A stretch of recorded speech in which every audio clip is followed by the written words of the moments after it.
আমি সকলোৱে জানো একেদিন কেনেকুৱা এটা পৰিস্থিতি হৈ আছিলে, সেইবাবে মোৰ ডেইলি ব্লগছটো দিব পৰা নাছিলোঁ, ভালো লগা নাছিলে। চ' আজি বহুত দিনৰ মূৰত আজি ডেইলি ব্লগছটো দিওঁ বুলি ভাবিলোঁ। চ' মই ডাইৰেক্ট ডিউটিৰ পাছৰ ভিডিঅ'হে আপোনালোকক দেখাব পাৰিছোঁ, কাৰণ ৰাতিপুৱাৰ পৰা বহুত বিজি হৈ গ'লোঁ, টাইম নাপালোঁ দেখাবলৈ। ত' মই আপেল কিনি আনিছোঁ। মই এনেই আপেল খাই ভালে পাওঁ আৰু ছিজনৰ ফ্ৰুট খালে বোলে ভালে বুলি কয়। চ' এয়া তাৰপিছত অকল ৰেষ্ট কৰি লৈছোঁ। ৰেষ্ট মানে কি আৰু অকণ টাইমৰ কাৰণে 5 মিনিটমান এনেই চকু মুদি শুই দিছোঁ আৰু, কাৰণ অলমষ্ট 8:30 বাজি গৈছে টিউশ্যনৰ পৰা আহি।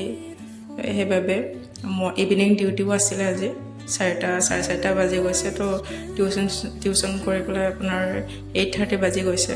আৰু ৰাতিপুৱা যোৱাৰ টাইমত বহুত মেচি হৈ যায় ৰুমটো, সেইবাবে মই অকণ চাফা কৰি লৈছোঁ। চাফা কৰি মেলি মই ডাইৰেক্ট ফ্ৰেছ হ'লোঁ। তাৰপাছত কিটচেনত গৈছোঁ, ডাইৰেক্ট ডিনাৰ বনাব গৈছোঁ, কাৰণ মই ডিনাৰত এনে লাইট মানে ডিনাৰ কৰোঁ, মানে ভালে লাগে লাইট ডিনাৰ কৰি।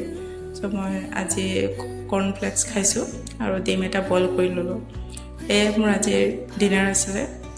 তাৰপাছতে মই আপোনালোকক আজি মোৰ ৰুমটোৰ অকণ মেকঅভাৰ কৰিছিলোঁ, আপোনালোকক দেখুৱাই আছোঁ। তাত যদি আৰু কিবা এটা এড কৰিব লাগে যদি আপোনালোকে জনাই দিব মোক কমেণ্টত।